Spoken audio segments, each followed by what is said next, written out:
नमस्ते स्टूडेंट्स, आज हमारा टॉपिक है CE 207 कंक्रीट टेक्नोलॉजी में जो हमारा फर्स्ट चैप्टर है सीमेंट, उसमें तो आज हम पढ़ रहे हैं मैन्युफैक्चरिंग ऑफ सीमेंट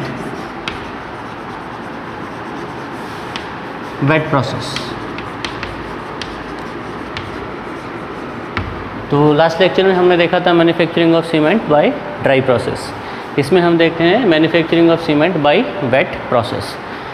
तो सबसे पहले तो वही रॉ मटेरियल्स जो कि हमने लास्ट क्लास में भी देखा था। रॉ मटेरियल्स हमारे पास बेसिकली दो होते हैं, एक तो होता है आपका लाइमस्टोन और शेल या क्ले।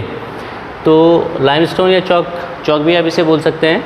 तो इन दोनों को सबसे पहले wet grinding mills to make slurry, इनको क्या किया जाता है, मिक्स किया जाता है गीला करके, मतलब वेट तरीके से इनको गीला करके ग्राइंडिंग मिल्स में क्या किया जाता है, मिक्स करके एक स्लरी बनाई जाती है, एक पेस्ट टाइप बनाया जाता है स्लरी।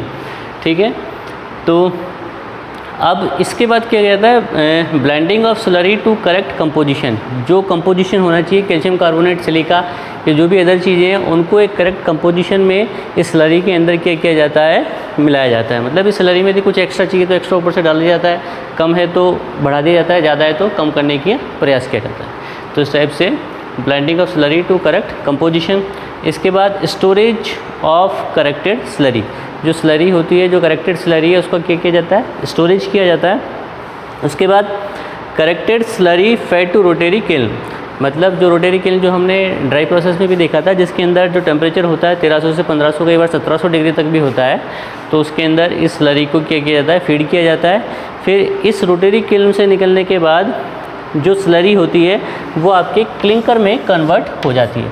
क्लिंकर ही सबसे, जो सीमेंट का सबसे मेन पार्ट है, सबसे मेन जो स्टेप है वो क्लिंकर फॉर्मेशन ही है। क्लिंकर में क्या होता है आपका कैल्शियम सिलिकेट्स और क्या बोलते हैं, कैल्शियम सिलिकेट्स और कैल्शियम एल्यूमिनेट्स बनते हैं इसके अंदर। तो ये क्लिंकर हो गया। क्लिंकर बनने के बाद क्लिंकर में जिप्सम और फ्लाई ऐश ऐड किया जाता है 2 to 3%। फ्लाई ऐश सिर्फ PPC वाले केस में ही हम ऐड करेंगे, OPC वाले केस में हम फ्लाई ऐश ऐड नहीं करेंगे। इसके बाद क्लिंकर जो भी होता है उसको और बॉल मिल्स के थ्रू और ज़्यादा उसको क्या किया जाता है, फाइन किया जाता है। इसके बाद जो भी आपका सीमेंट बनता है उसको सीमेंट सिलोज में आप इकट्ठा कर लेते हैं, आप उसका स्टोरेज कर लेते हैं सीमेंट सिलोज में। फिर सीमेंट सिलोज से आगे पैकिंग प्लांट होता है। पैकिंग प्लांट में आप इन्हें सीमेंट बैग्स में भर के, जो भी रिक्वायर्ड क्वांटिटी है उसमें भर के सीमेंट बैग्स बना के इनको फर्दर मार्केट में आप इसको भेज देते हैं। तो लास्ट लेक्चर और इस लेक्चर में हमने देखा manufacturing process of cement by dry method and by weight method, bye dry process और वेट प्रोसेस। तो जो आज की डेट में जो 70% सीमेंट इंडस्ट्री यूज़ करती है वो ड्राई प्रोसेस काम में लेती है, वेट प्रोसेस काम में नहीं लेती।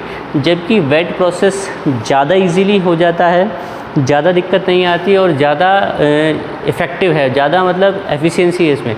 लेकिन जो आपकी एनर्जी की रिक्वायरमेंट होती है, जो कोल चाहिए होता है, जो आपको टेम्परेचर, क्योंकि देखिए यहाँ पे क्या हो रहा है, यहाँ पे स्लरी फॉर्म में रोटरी किल्न में क्या आ रहा है, आपका स्लरी फॉर्म में आ रहा है। जो भी आपका रॉ मटेरियल है किसमें आ रहा है, स्लरी, मतलब गीला आ रहा है। तो गीले को क्या सुखाने में बहुत ज़्यादा एनर्जी चाहिए होती है, तो बहुत ज़्यादा कोल का इस्तेमाल होता है।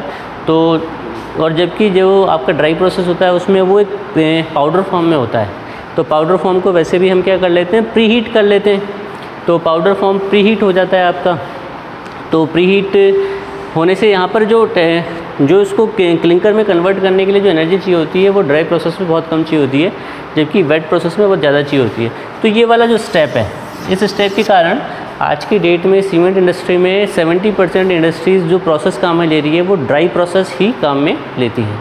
तो इस लेक्चर में इतना ही। नेक्स्ट लेक्चर में हम देखेंगे properties of cement and different types of cement. और डिफरेंट टाइप्स देखने के बाद हम देखेंगे कि जो आपका सीमेंट का हाइड्रेशन का प्रोसेस क्या है, बेसिकली जो सिलिकेट्स और एल्यूमिनेट्स बनते हैं वो कैसे रिएक्ट करते हैं और कैसे आपका हाइड्रेशन का प्रोसेस होता है। उसके बाद हम प्रॉपर्टीज़ ऑफ सीमेंट देखेंगे और देन फर्दर हम टेस्टिंग ऑफ सीमेंट्स, आपको साइट पे या सीमेंट की क्वालिटी को कंफर्म करने के लिए कौन कौन से टेस्ट करने हैं, उनके क्या डिज़ायर रिजल्ट्स होने चाहिए, वो हम डिस्कस करेंगे। इस लेक्चर में इतना ही। Thank you.